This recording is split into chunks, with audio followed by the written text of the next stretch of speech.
Reading చేసుకున్నాం ఇప్పుడు.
జై శ్రీరామ్.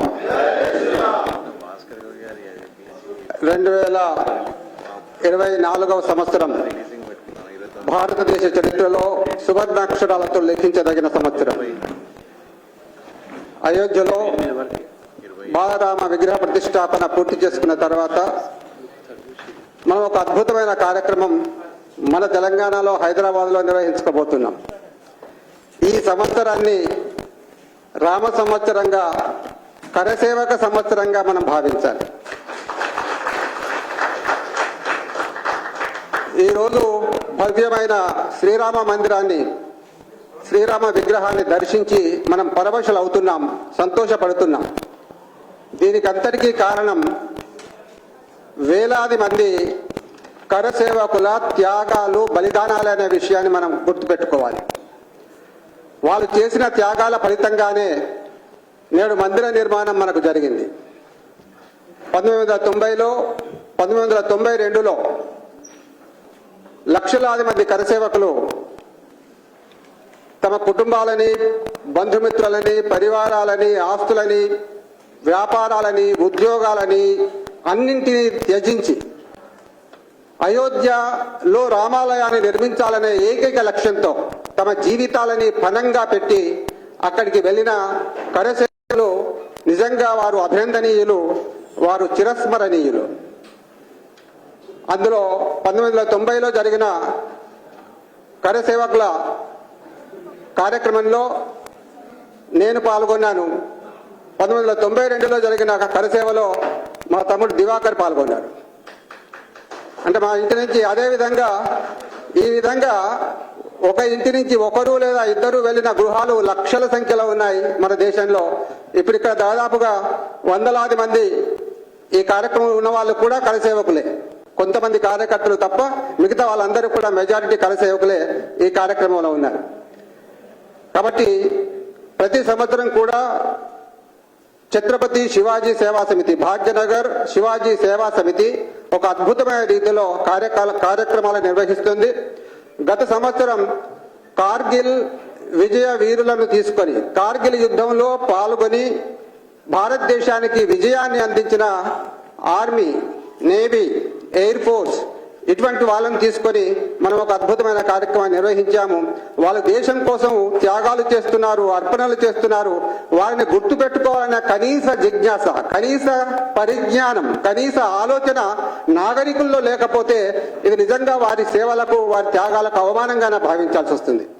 కాబట్టి దాన్ని దృష్టిలో పెట్టుకొని అటువంటి జాగరూకత సమాజంలో కల్పించడం కోసం త్యాగాలు చేసే వాళ్ళని గుర్తించడము, త్యాగాలు చేసే వాళ్ళని సత్కరించడము, వారు చేసిన త్యాగాలని సమాజం అంతటా కూడా విస్తరింపజేయడము, ఆ త్యాగాల ద్వారా మరికొంతమందికి ప్రేరణ కలిగించడము, మిగతా వాళ్ళని కూడా ఆ బాటలో పయనింపజేయడానికి ప్రయత్నించడము అనేది ఒక అద్భుతమైన లక్ష్యాన్ని పెట్టుకునేది భాగ్యనగర్ శివాజీ సేవా సమితి.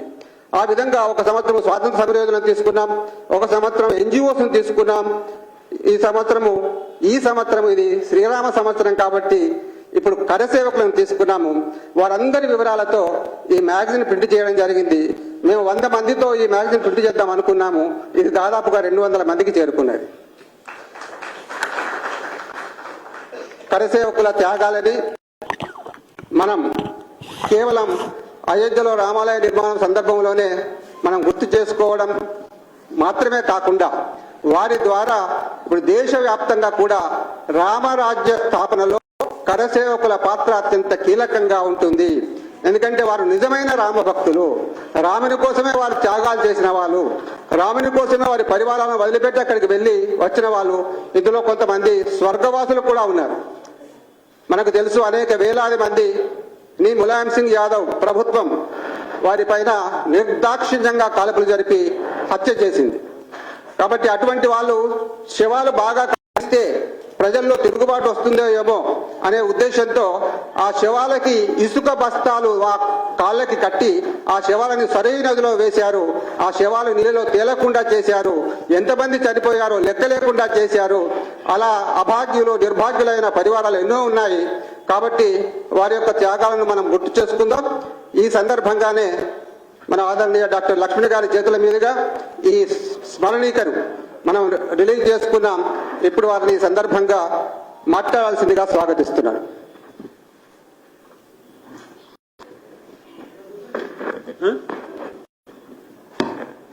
సుధాకర్, ఇది మైక్ వస్తుందా?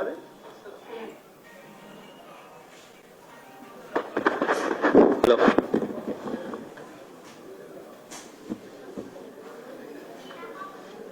అందరికీ నా రామనామ సంవత్సర శుభాకాంక్షలు. వేదిక మీద ఉన్నటువంటి పెద్దలు డాక్టర్ మల్లారెడ్డి గారు, భాస్కర్ గారు, దివాకర్ గారు, సదానంద్ గారు, కృపాకర్ గారు, సుభాష్ చంద్రజీ గారు, ఇతర కరసేవక మిత్రులు, బంధువులు, పాత్రికేయ సోదరులు,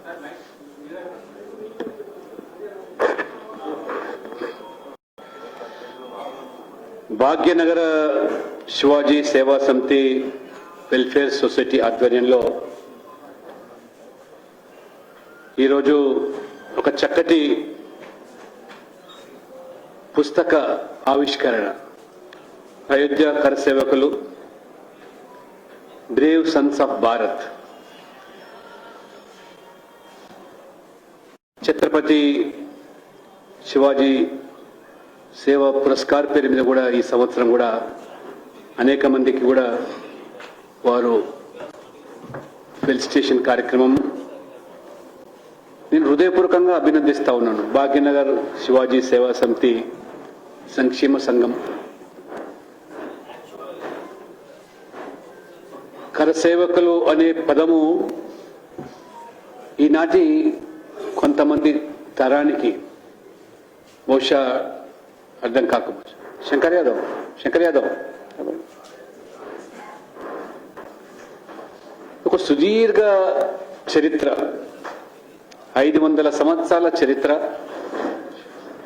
రాముడు జన్మించినటువంటి రామ జన్మ భూమిలో రామ మందిర నిర్మాణం కావాలని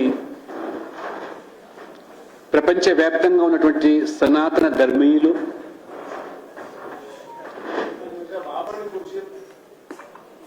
వారు ఏ కలలైతే కన్నారో, ఎందుకంటే రాముడు జన్మించినటువంటి భూమిలోనే రామ మందిర నిర్మాణం అది ఒక సుదూర కలగా మిగిలిపోవడం అందరినీ కూడా కలిసివేసింది. ఆవేదన 1500 సంవత్సరంలో ఆనాడు భారతదేశం మీద దండయాత్రలు చేసి ఆ దురాక్రమణ దారులు భారతదేశం యొక్క ఆస్తులు కొల్లగొట్టి భారతదేశాన్ని విచ్ఛిన్నం చేసి విధ్వంసం చేసి ఇక్కడ ఉన్నటువంటి ఈ భారత ప్రజల్లో ఒక ఆధ్యాత్మిక చింతన, దైవ భక్తి, కుల మతాలకు ప్రాంతాలకు అతీతంగా వీళ్ళందరినీ కూడా ఈ దేశం కోసం ఏకం చేస్తా ఉన్నది. కాబట్టి కులాల పేరు మీద, మతాల పేరు విడదీసే కుట్రలు, పన్నాగాలు, పాచికలు పారకపోవడం, ఆ రకంగా ఈ దేశంలో నుండి మందిరాలను, ఆలయాలను ఇవన్నీ కూడా ఒక స్ఫూర్తి కేంద్రాలుగా ఈ దేశ ప్రజలకు ఒక గొప్ప ఆధ్యాత్మికమైనటువంటి చింతన కల్పిస్తూ, ఆనాడు బాబర్, మీర్ బాకీ సైన్యం ఏ రకంగా రాముడు జన్మించిన అయోధ్యలో ఆ రామ మందిరాన్ని విధ్వంసం చేసి ఒక వివాదాస్పదమైన కట్టడానికి తెరలేపి దాన్ని ఒక మసీదుగా వారు చిత్రీకరించి వారి పబ్బం గడుకునే ప్రయత్నం చేశారో, నాడు భారతదేశాన్ని కొల్లగొట్టాలంటే ఈ భారతీయులైనటువంటి దైవ భక్తిని మించి ఏది లేదు కాబట్టి దాన్ని ధ్వంసం చేయాలని పన్నిన పన్నాగాలు.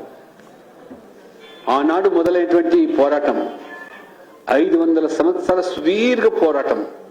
అనేక మంది సాధువులు, సంతులు, దైవ భక్తులు, దేశభక్తులు పోరాటాలు చేసి చివరికి 1990 సంవత్సరంలో ఏ రకంగా మరి ఆనాడు విశ్వ హిందూ పరిషత్ పిలుపు మేరకు ఇది మొట్టమొదటిసారిగా భారతీయ జనతా పార్టీ కూడా లాల్ కృష్ణ అద్వానీ గారి నేతృత్వంలో ఒక పాలంపూర్లో తీర్మానం చేసి ఇది రాజకీయపరమైన పోరాటాన్ని కూడా తెరలేపాలని చెప్పి మొదటి పార్టీ బీజేపీ ఒక తీర్మానాన్ని మరి ప్రస్తావించి దాన్ని ఆమోదింపజేసి సోమనాథ్ నుంచి అద్వానీ గారు రథయాత్ర ఈ నిద్ర అవస్థలో ఉన్నటువంటి పాలకులకు, నిద్ర మత్తులో తూగుతున్నటువంటి ఈ శాసనకర్తలకు, లేదా ఓటు బ్యాంకు రాజకీయాల కోసం హిందువుల మనోభావాలు గాయపరిచే విధంగా రామ జన్మభూమిలో రామ మందిర నిర్మాణం కాకపోవడం, ఇవన్నీ కూడా ఏ పార్టీ కూడా సాహసం చేయకపోయినప్పటికీ భారతీయ జనతా పార్టీ ముందుకొచ్చి అద్వానీ గారు చేపట్టినటువంటి గుజరాత్ నుంచి ప్రారంభమైనటువంటి సోమనాథ్ రథయాత్ర, ఆనాడు కూడా స్వాతంత్రం తర్వాత ఏ రకంగా సోమనాథ్ ఆలయాన్ని ధ్వంసం చేశారో మొదటి రాష్ట్రపతిగా బాబు రాజేంద్ర ప్రసాద్ పునర్నిర్మాణం చేయాలని చెప్పినప్పుడు ఆనాడు ప్రధానమంత్రిగా ఉన్నటువంటి నెహ్రూ గారిని కూడా ఆహ్వానిస్తే ఆ రోజు కూడా వారు దాన్ని తిరస్కరించారు. సోమనాథ్ ఆలయ పునర్నిర్మాణంలో మేము భాగస్వాములు కామని చెప్పి ఆనాటి నుంచి కాంగ్రెస్ యొక్క నైజం అంటే కేవలం ఓట్ల కోసము లేదా మైనార్టీలను బుజ్జగించే దానికోసము, మైనార్టీల యొక్క మెప్పు కోసము మెజార్టీ ప్రజలైన హిందువులను ఇవాళ వాళ్ళ మనసులు గాయపరిచే విధంగా ఏ దేశమైతే ఇవాళ మత ప్రాతిపదికన 2 ముక్కలుగా చేశారో, మరి ఇవాళ పాకిస్తాన్లో ఇస్లాం మతం పేరు మీద దేశం కొనసాగుతుంటే లౌకికవాద ముసుగులో హిందువుల మనోభావాలను, హిందువుల యొక్క ఆలోచన విధానాన్ని వ్యతిరేకించడమే ఈ లౌకికవాదం, ఒక కోణ లౌకికవాదాన్ని తెర మీద తీసుకొచ్చి ఏ రకంగా మనల్ని వారు మోసం చేస్తూ వచ్చారు. ఆ అద్వానీ గారి రథయాత్ర తర్వాత మొత్తం సమాజంలో ఒక మార్పు, చైతన్యం, ఆక్రోశం, ఈ రకంగా మరి ఈ 500 సంవత్సరాల సుదీర్ఘ పోరాటం అనేక మంది కరసేవకులు ఆహుతులైనారు, ప్రాణాలు బలిదానం చేశారు, త్యాగాలు చేశారు.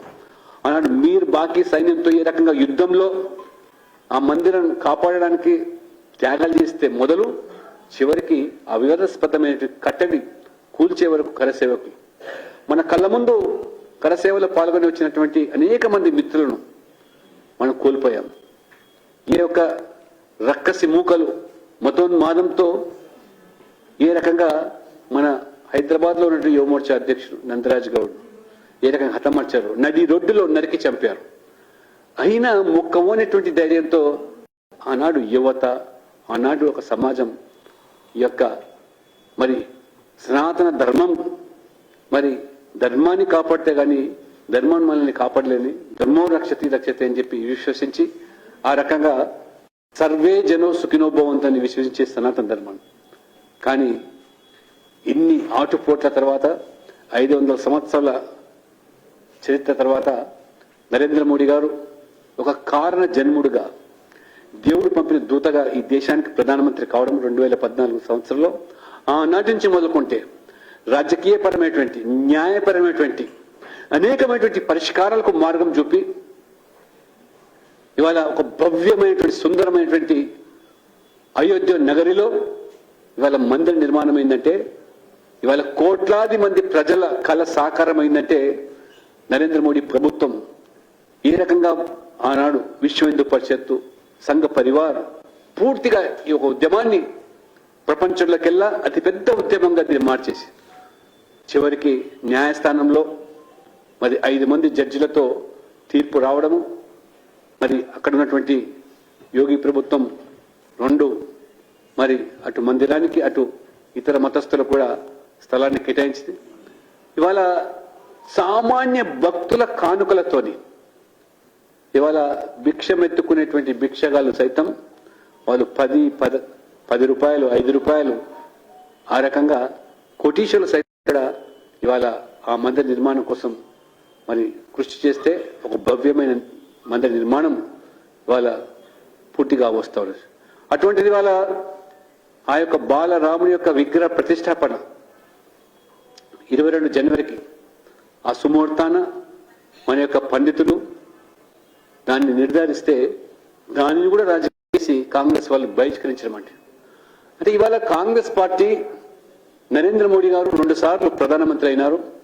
వారు తీసుకుంటున్న నిర్ణయాలన్నీ కూడా చరిత్రాత్మకమైనటువంటి సాహసోపేత నిర్ణయాలే కాదు, అభివృద్ధి ఎజెండాతో పేదల సంక్షేమం కోసం పాటుపడుతూ ముందుకు పోతున్న దశలో ఇవాళ మెజార్టీ ప్రజల మనోభావం కూడా గౌరవింపబడే రీతిలో ఇవాళ కాశీ కారిడార్ కానివ్వండి, లేదా ఇవాళ అయోధ్యలో భవ్యమైన రామ మందిర నిర్మాణం కానివ్వండి, అనేకమైనటువంటి ఈ మందిరాలు మన సంస్కృతిని సాంప్రదాయాలను మన కట్టడాలను కాపాడుతూ మరమ్మతులు చేస్తూ ఆ రకంగా తిరిగి పునర్నిర్మాణం చేస్తూ ఏ రకంగా ప్రజల హృదయాలు దోచుకుంటున్నారో, అభివృద్ధికి పెద్దపీట వేస్తున్నాడో, పేదల సంక్షేమం కోసం కూడా ఇవాళ ఎటువంటి కుల మతాలకు అతీతంగా మొత్తం కట్టుబడి పనిచేస్తుందో ఆ మోదీ గారి పనితీరు మీద విధానాల పట్ల జీర్ణించుకోలేక మోదీ గారి మీద ఆక్రోశంతో ఇవాళ రాముడిని ద్వేషించే స్థాయికి ఈ కాంగ్రెస్ పార్టీ ఆ కాంగ్రెస్ పార్టీ మిత్రపక్షాలు ఆ దిగజారుడు రాజకీయాలు పాల్పడుతుంటే వాళ్ళ ఒళ్ళు రగిలిపోతా ఉన్నది. దీనికోసం ఇవాళ కరసేవకులు తమ ప్రాణాలు అర్పించారు. ఉద్యోగాల కోసమా లేకపోతే వాళ్ళ జీవితం స్థిరపడడానికి కోసమా?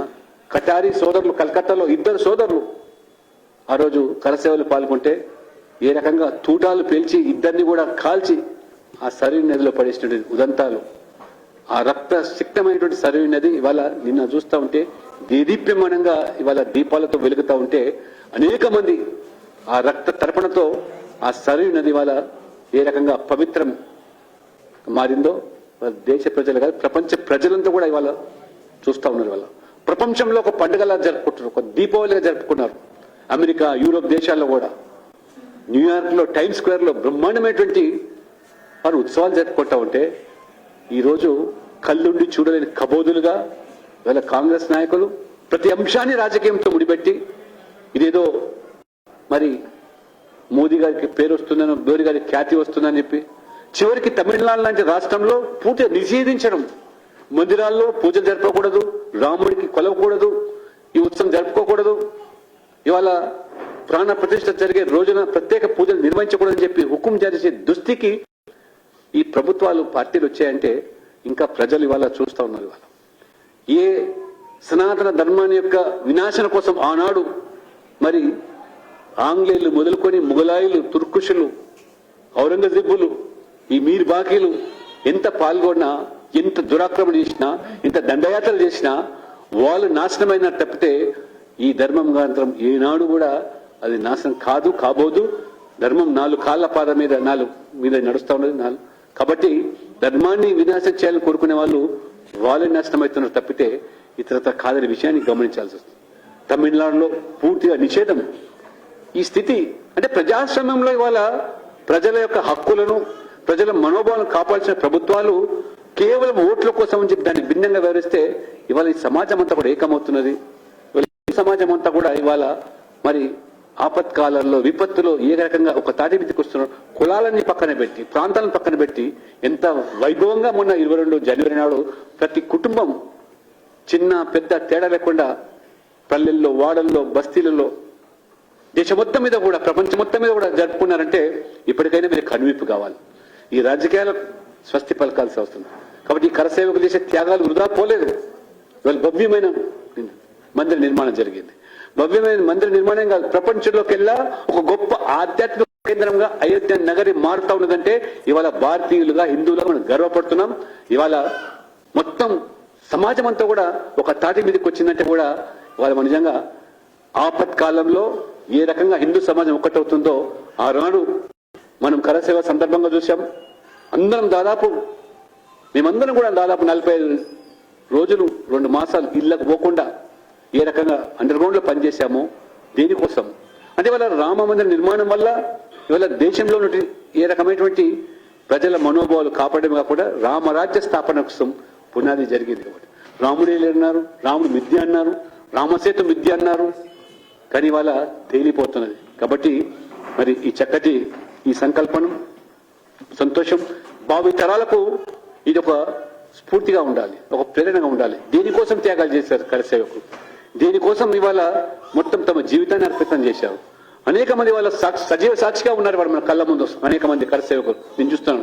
కొంత ఇతర పార్టీలో ఉండొచ్చు, ఇతర మనకు అభ్యంతరం లేదు, ఎవరి విధానాలు ఎవరి సిద్ధాంతాలు ఒకటి నచ్చవచ్చు, కానీ దేవుడి కోసం ధర్మం కోసం నిలబడేటువంటి కరసేవకులుగా మిమ్మల్ని అందరూ కూడా హృదయపూర్వకంగా నేను శిరస్సు వచ్చి మీకు నమస్కరిస్తూ నేను చూస్తాను. చాలా రోజుల తర్వాత ఇవాళ మన రవి గాని అక్కడ ఆమె సన్యాసి నిజంగా ఆ రోజు కరసేవకుల్లో ఖాళీ నడకన 100 కిలోమీటర్లు ఏ రకమైనటువంటి ఆ రోజు సదస్సులు, సమావేశాలు, ఊరేగింపులు మరి ఆ రకంగా జరుపుకోవడం ప్రజాస్వామ్య దేశంలో ఏ రకమైన పోరాటానికి మనం ఆ రోజు పాల్గొన్నాము. అనేక మందిని వాళ్ళ హైదరాబాద్ లో కూడా బాగినగర్లో నందరాజ్ గౌడ్ మొదలుకుంటే దేవేందర్ యాదవ్ లేదా మరి దేవేందర్ బాలరాజ్ యాదవ్ ఇంకా అనేక మంది ఈ రకంగా మనం కోల్పోయినాం. కానీ నిజంగా వాళ్ళ ఆత్మలు ఇవాళ నిజంగా సంతోషిస్తూ ఉంటాయి. ఎక్కడ ఉన్నా కానీ స్వర్గంలో ఉన్నా కానీ ఇవాళ భగవంతుడు ఖచ్చితంగా వారి కుటుంబానికి మేలు జరుగుతుందని, మేలు జరపాలని చెప్పి కూడా నేను ఆ భగవంతుడు ప్రార్థిస్తూ ఈ చక్కటి పుస్తక సంకల్పం చేసి భావి తరాలకు ఇది ఒక ప్రేరణ ఇచ్చేదానికి ఒక దేశభక్తి, అదే రకంగా ధర్మం కోసం చాలా స్పష్టంగా మన ప్రధానమంత్రి నరేంద్ర మోడీ గారు చెప్పారు. ఇవాళ ఈ యొక్క మందిర నిర్మాణము, బాలరాముని యొక్క విగ్రహ ప్రతిష్టం నిజంగా ఇవాళ నరేంద్ర మోడీ గారు 140 కోట్ల ప్రజల ప్రతినిధిగా ప్రధానమంత్రి హోదాలో పాల్గొన్నారు తప్పితే ఒక వ్యక్తిగా కాదు. ఇవాళ అటువంటి ఆహ్వానించేటువంటి ప్రబుద్ధులు ఈ సమాజంలో ఖచ్చితంగా ఈ సమాజం కూడా వాళ్ళని తిరస్కరించే రోజులు రాబోతుంది రాజకీయంగా. కాబట్టి ఒక నిష్ఠతో 11 రోజులు ఉపవాసం దీక్ష చేపట్టి కేవలం కొబ్బరి నీళ్ళతో 2 పదాలు నేల మీద నిద్రించి ఎంత ఇవాళ నరేంద్ర మోడీ గారు ఒక వ్యక్తి కాదు, ఒక సమ్మోహన శక్తి, కారణ జన్ముడు, దేవుడు పంపిన దేవత. ఆపత్కాలంలో ఎప్పుడు ధర్మం కష్టకాలం ఉన్నప్పుడు ఈ భగవంతుడు స్వయంగా ఉద్భవించి ఏ రకంగా ధర్మాన్ని కాపాడడానికి ప్రయత్నం చేస్తారో అందులో ఒకటిగానే ఇవాళ నరేంద్ర మోడీ గారు నేను భావిస్తూ నిజంగా ఆ రోజు ఎంత దేదీప్యమానంగా ఆ కార్యక్రమం జరిగిందో ధన్యులే అయిపోయాం. ఆ రోజు ఎక్కడ చూసినా వేడుకలు, పండుగ వాతావరణం. కాబట్టి రామ జ్యోతులు వెలిగించి ఏ రకంగా దీపావళి పండుగ జరుపుకున్నామో రాబో రోజుల్లో కూడా ఎప్పుడైనా కానీ ధర్మానికి విపత్తు తలపెట్టే శక్తులు, వ్యక్తులు, సంస్థలు వచ్చినా అందరం కూడా కలిసికట్టుగా ఎదుర్కొనడానికి ఒక తాటి మీదకి రావాలని, దానికి ఒక స్ఫూర్తిగా ఈ పుస్తకం ఉంటుందని చెప్పి నేను భావిస్తూ ఈ పవిత్రమైన కార్యక్రమంలో పాల్గొనే అవకాశం ఇచ్చినటువంటి ఈ సంస్థ మరి పెద్దలకు, నిర్వాహకులకు అందరూ కూడా హృదయపూర్వక ధన్యవాదాలు వ్యక్తూ సెలవు తీసుకుంటాను. జై శ్రీరామ్, జై శ్రీరామ్, జై శ్రీరామ్.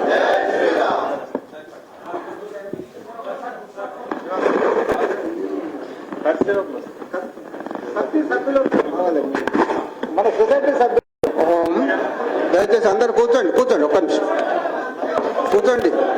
సొసైటీ కరసేవకులు 19th రోజు లేట్గా అయింది. 19th రోజు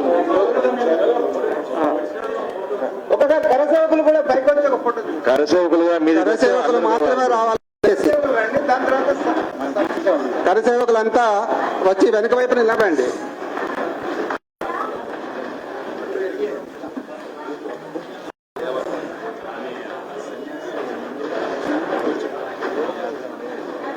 జై శ్రీరామ్, జై శ్రీరామ్. కరసేవకులంతా దయచేసి పైకి రావాల్సిందిగా ఇక్కడ ముందు కూడా కూర్చోండి. ఈ ముందు కూడా కూర్చోండి.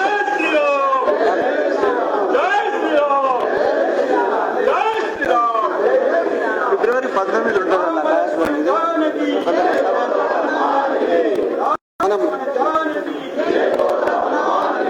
మనం ఈ జనవరిలో ఇది 3 అంచెల కార్యక్రమంగా ఉన్నది. దయచేసి ఇది 3 అంచెల కార్యక్రమంగా మనం దీన్ని తీసుకున్నాం. డిసెంబర్ అంతా కూడా ఈ కరసేవకుల యొక్క వివరాలని సేకరించడం జరిగింది. జనవరిలో magazine print and magazine release చేయడం జరుగుతుంది. ఫిబ్రవరి 19వ తేదీ ఛత్రపతి శివాజీ జయంతి సందర్భంగా ఈ కరసేవకులందరికీ కూడా ఛత్రపతి శివాజీ జాతీయ సేవా పురస్కారాలతో వీళ్ళందరినీ సత్కరించబోతున్నాం. మార్చి ఏప్రిల్ ప్రాంతంలో మరి ఈ అందరినీ అయోధ్య దర్శన్ అనే యాత్ర పేరుతో అక్కడికి తీసుకెళ్లి అయోధ్య రాముని యొక్క దర్శనం చేయించి తీసుకురావాలనే ఉద్దేశంతో ఉన్నాం. మన కార్యక్రమం అప్పటిదాకా కొనసాగుతోంది. ఈ విషయంలో కూడా డాక్టర్ లక్ష్మణ్ గారు ప్రత్యేక చొరవ తీసుకొని మా అయోధ్య దర్శన యొక్క కార్యక్రమాన్ని విజయవంతం చేయడానికి కావాల్సిన సపోర్ట్ను వారు ఇవ్వాల్సిందిగా కోరుతున్నాం.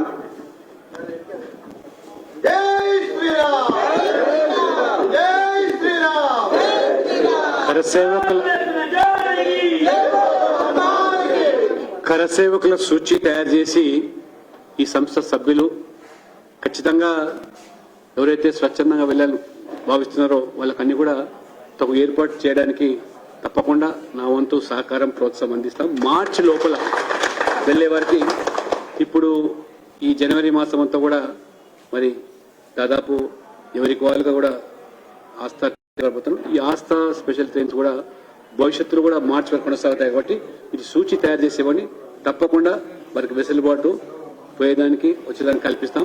ఆ రకంగా మొత్తం ఇంకా ఎవరైనా పేర్లు మిస్ అయితే వాళ్ళందరినీ కూడా తయారు చేసి పకడ్బందీ ఒక సూచి తయారు చేయండి. వారికి ఆ రకంగా ఆ భగవంతుని యొక్క బాలరాముని యొక్క దివ్య దర్శనం కోసం అన్ని రకాల ప్రయత్నాలు మా వైపు నుంచి చేస్తామని చెప్పి కూడా ఈ సందర్భంగా తెలియజేస్తాం. ఈ కరసేవకులందరినీ కూడా మన తెలంగాణ రాష్ట్రం నుంచి వేలాది మంది వెళ్ళిన వాళ్ళు ఉన్నారు. వీళ్ళను కూడా ఒక కల్చరల్ అంబాసిడర్స్ గా ప్రత్యేకంగా గుర్తింపు చేస్తే బాగుంటుందని కోరుతున్నాం. ఆ రోజు